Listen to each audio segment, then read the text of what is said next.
रायबरेली के चंदापुर थाना क्षेत्र में जमीनी विवाद को लेकर हुए खूनी संघर्ष में महिला की हत्या के मामले ने अब सियासी रंग ले लिया है। गुरुवार को समाजवादी पार्टी का एक डेलीगेशन पीड़ित परिवार से मिलने मौके पर पहुंचा। इस दौरान सपा नेता लाल बिहारी यादव ने प्रदेश की कानून व्यवस्था पर गंभीर सवाल उठाए और ऊंचाहार विधायक व पूर्व मंत्री डॉक्टर मनोज पांडे पर भी तीखा हमला बोला।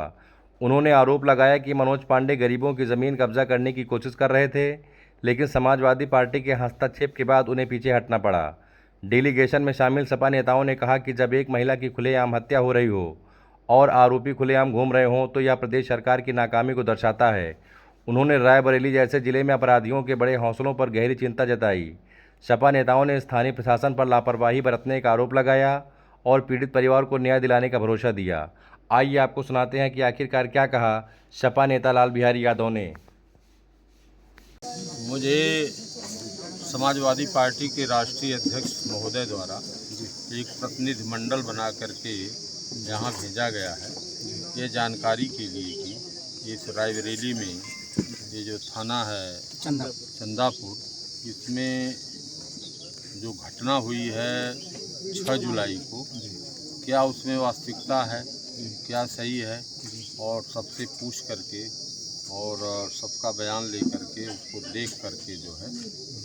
कागजात को भी देख करके वो रिपोर्ट मांगी है उन्होंने जो है, तो उसकी रिपोर्ट हम जो है उनको देंगे, जिसके लिए हम यहाँ पर आए हैं। और यहाँ पर आने के बाद ये पता चला है कि घटना 6 तारीख को और 5 तारीख को भी उन्हीं पक्षों द्वारा जो है रविंदर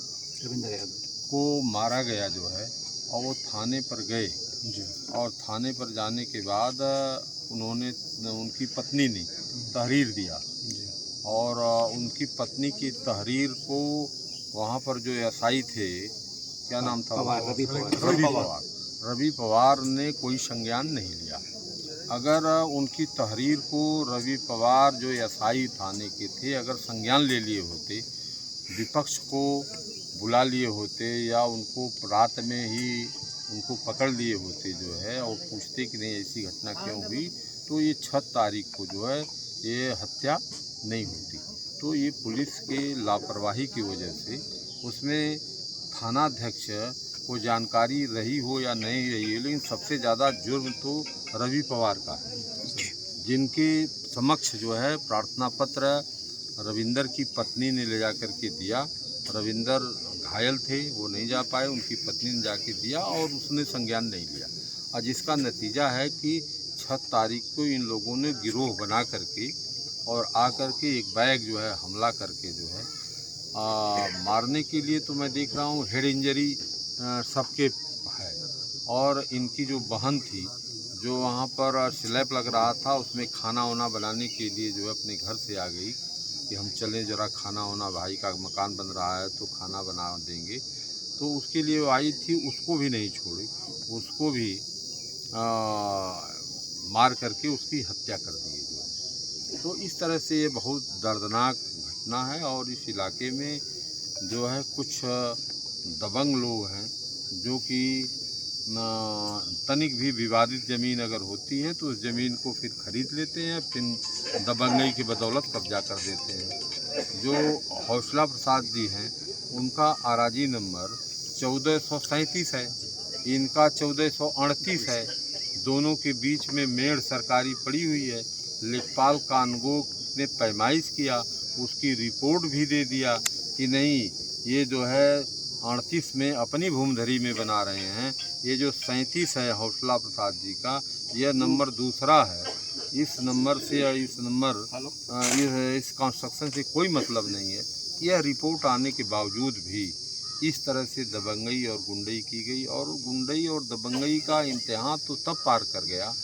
जब जो इनकी बहन, क्या नाम था, सुनीता, जब उसको लेकर के लोग हॉस्पिटल गए तो हॉस्पिटल जो है में उसको घुसने स्ट्रक्चर पर वह जब लादी गई तो उसको घुसने नहीं दिया गया, और वहाँ पर उसको इन गुंडों ने जो है जो नामजद अभियुक्त हैं, क्या नाम उसका, रणविजय सिंह ने उसको जो है बाहर कर दिया और मारने पीटने की धमकी दिया और अस्पताल में उसकी दवा इलाज करने के लिए घुसने नहीं दिया। ये दबंगई का जो है यहाँ आलम है। ये जो रायबरेली ज़िला है, आप लोग जानते होंगे जो है कि यहाँ कुछ लोगों का ऐसा वर्चस्व है, तो उस वर्चस्व और उनको वर्चस्व को जो है संरक्षण देने वाले यहाँ के नेता हैं जो इनको संरक्षण देते हैं और इनसे जो है घटनाएं कराते हैं और इनको गुर्गा के रूप में पाले हुए हैं, जिसकी वजह से ये घटनाएं हो रही हैं। सर, ये पुलिसिया जो कार्रवाई हुई, पुलिस अधीक्षक महोदय ने यहाँ के इंस्पेक्टर को निलंबित कर दिया और उसके बाद अभी रवि पवार का जो नाम उठा है इसमें, रवि पवार की लापरवाही थी, इस पर क्या कहेंगे आप? ये हमारा ये कहना है, हम तो बात करेंगे एसपी महोदय से कि थानाध्यक्ष को आपने जो है वो जिम्मेदार व्यक्ति थे, उनको आपने सस्पेंड कर दिया और पता नहीं उनको ये नॉलेज था कि घटना का कि नहीं था, वो मौके पर थे या क्षेत्र में थे या क्या थे। लेकिन रवि पवार तो ऑन स्पॉट मौके पर थे और रविंदर की पत्नी ने आवेदन दिया, तो उस आवेदन को उन्होंने कहा कि जाओ पहले दवा कराओ, बाद में देखा जाएगा। तो क्या ये कार्रवाई किसी के दबाव में की गई कि इंस्पेक्टर को सस्पेंड किया गया और हल्का दरोगा को नहीं सस्पेंड किया गया? कोई कार्रवाई नहीं? देखिए, अब वह एसएसपी महोदय को क्या संज्ञान लिया गया जो है जी, क्या संज्ञान लिया उन्होंने? देखिए, गलती कोई करता है लेकिन जो जिम्मेदार होता है कार्रवाई तो उसी के खिलाफ होती है, तो उनके खिलाफ कार्रवाई हुई, जायज़ हुई नाजायज़ हुई। लेकिन नाजायज़ काम करने वाले जो है रवि पवार, जो अगर उस समय संज्ञान ले लिए होते और ये सच्चो महोदय को यह सूचना दे देते कि यहाँ पर ऐसी ऐसी घटनाएं हुई हैं और इसको संज्ञान लिया जाए, अन्यथा भविष्य में और घटनाएं, तो लोग हल्का में ले लेते हैं और हल्का में लेने का वजह है कि ये घटनाएं ऐसी हो गई जो है। तो इसमें रवि पवार जो है को सस्पेंड करना चाहिए जो है। इस चीज़ की जानकारी जो है हम जो है एसपी महोदय को देंगे। नेताजी, पार्टी आपकी पीड़ित परिवार के लिए क्या सहायता कर रही है? अब देखिए, हमको महज रिपोर्ट जो है के लिए यहाँ भेजा गया कि असलियत क्या है। जी, देखिए, कोई एक पक्ष जाता है जब तो अपनी बात कहता है, दूसरा जाता है अपनी बात जाता है, तो राष्ट्रीय अध्यक्ष जी का ये कहना है कि भाई आप मौके पर जाइए और आप देखिए कि क्या असलियत है, ज़मीन वास्तव में किसकी थी